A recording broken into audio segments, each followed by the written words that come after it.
si tu es électricien et que tu n'arrives pas à faire la différence entre interrupteur différentiel et disjoncteur différentiel, alors reste sur cette vidéo jusqu'à la fin et tu sauras la différence qu'il y a entre interrupteur différentiel et disjoncteur différentiel.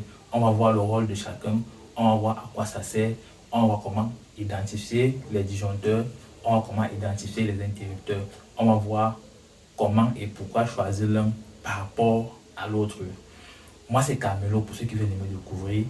Je vous invite à laisser les pouces bleus, à commenter, à laisser les likes et pour que la chaîne puisse grandir et surtout pour qu'on puisse nous améliorer dans nos futures vidéos.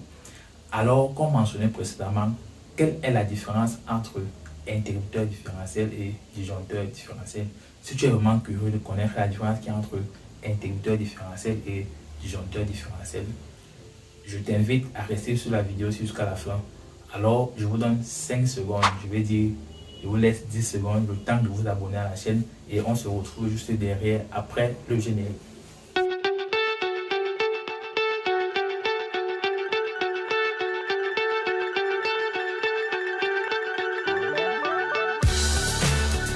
Quelle est la différence entre interrupteur différentiel et disjoncteur différentiel? Déjà, il faut savoir que les interrupteurs différentiels et les disjoncteurs différentiels ont à la base tous le même rôle: protéger contre les fuites de courant. Je m'explique pour que tout le monde puisse comprendre. C'est quoi une fuite de courant?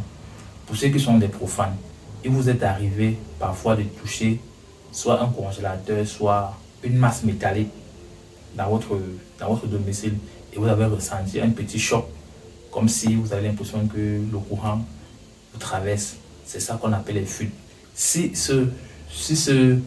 cette décharge est importante, il peut arriver que vous fassiez électriser ou bien carrément électrocuter. Alors, pour pallier à ce genre de soucis, dans nos installations, on utilise souvent des interrupteurs différentiels ou bien des disjoncteurs différentiels qu'on associe à un dispositif de mise à la terre qui permet à ce que ces fuites de courant traversent et vont directement à la terre. Bon, dans une autre vidéo, on va voir c'est quoi une mise à la terre et tout, mais pour le moment, il s'agit de voir la différence fondamentale qu'il y a entre disjoncteur différentiel et interrupteur différentiel. Je disais tantôt, les disjoncteurs et les interrupteurs différentiels, tous protègent contre les fuites de courant. Le disjoncteur différentiel, maintenant, lui, il a la particularité que lui aussi, il peut protéger contre les surcharges et les courts-circuits. Ça veut dire lorsqu'il y a une surcharge ou bien un court-circuit, il va sauter.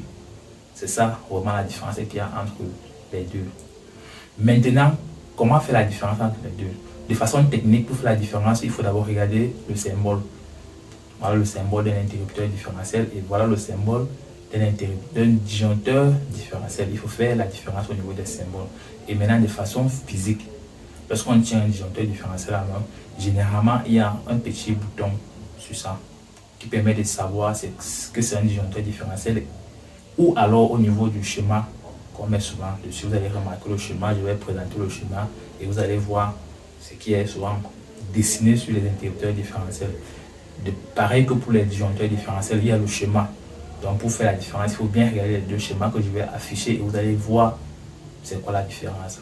Maintenant, comment ou alors pourquoi choisir un interrupteur différentiel par rapport à un disjoncteur différentiel? Si dans votre installation, à la base, vous avez mis un disjoncteur de tête qui est là juste pour être le disjoncteur de tête, vous avez mis un disjoncteur de tête qui permet de couper et qui permet de disjoncter votre installation en cas de surcharge et en cas de court-circuit. Il est préférable que vous mettiez un interrupteur différentiel parce qu'il y a déjà un interrupteur de tête qui va jouer le rôle de disjoncteur, qui va protéger contre les courts-circuits et les surcharges. Maintenant, si vous n'avez pas un disjoncteur de tête, il est préférable d'utiliser un disjoncteur différentiel. Vous voyez? Donc, si vous avez un disjoncteur de tête, utilisez un interrupteur différentiel. Si vous n'avez pas de disjoncteur de tête, utilisez un disjoncteur différentiel. Je ne sais pas si je essaie de se comprendre. Maintenant, il y a plusieurs types de disjoncteurs. Il y a des disjoncteurs acier et tout, mais ce n'est pas le but. Dans cette vidéo, on essaye juste de voir la différence fondamentale qui existe entre interrupteur et disjoncteur. Déjà même de façon posée et de façon, même dans la façon de dire, il y a une différence entre interrompre et disjoncter. Même si on parle dans le dictionnaire, on va voir qu'il y a la différence entre interrompre et disjoncter. Rien qu'à partir de ces deux mots, on peut déjà faire la différence entre interrupteur différentiel et disjoncteur différentiel. J'espère que le message est passé. C'était tout pour cette vidéo. On se donne rendez-vous dans la prochaine vidéo pour un autre sujet aussi intéressant. En attendant, n'oubliez pas de vous abonner à la chaîne, laisser des pouces bleus, faire des commentaires pour qu'on puisse s'améliorer dans nos prochaines vidéos. Sur ce, on se dit à bientôt.